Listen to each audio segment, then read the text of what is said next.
இப்போது புதிய அறிமுகம் ஆச்சி ஹோட்டல் சாம்பார் 50 கிராம் ரூபாய் 20 மட்டுமே. நேற்று தென்கிழக்கு வங்கக்கடல் பகுதியில் நிலவி வந்த காற்றழுத்த தாழ்வு பகுதி வலுப்பெற்று இன்று ஆழ்ந்த காற்றழுத்த தாழ்வு பகுதியாக தென்மேற்கு வங்கக்கடல் மற்றும் அதனை ஒட்டியுள்ள தென்கிழக்கு வங்கக்கடல் பகுதியில் நிலவுகிறது. இது தொடர்ந்து அடுத்து வரும் 24 மணி நேரத்தில் மேற்கு வடமேற்கு திசையில் நகர்ந்து இலங்கை தமிழ் கடற்கரை பகுதியை நோக்கி நகரக்கூடும். இதன் காரணமாக அடுத்து வரும் 4 தினங்களுக்கு தமிழகம், புதுவை, காரைக்கால் பகுதிகளில் அநேக இடங்களில் லேசானது முதல் மிதமான மழை பெய்யக்கூடும்.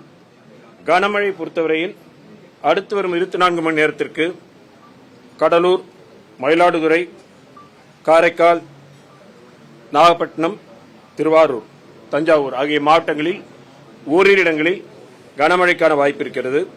நாளை டெல்டா மாவட்டங்கள், கடலூர், காரைக்கால் ஆகிய மாவட்டங்களில் ஓரிரு இடங்களில் கன முதல் மிக கனமழையும், திருவள்ளூர், சென்னை, காஞ்சிபுரம், செங்கல்பட்டு, விழுப்புரம், கள்ளக்குறிச்சி, அரியலூர், சிவகங்கை, ராமநாதபுரம் ஆகிய மாவட்டங்களில் ஓரிரு இடங்களில் கனமழைக்கான வாய்ப்பு இருக்கிறது.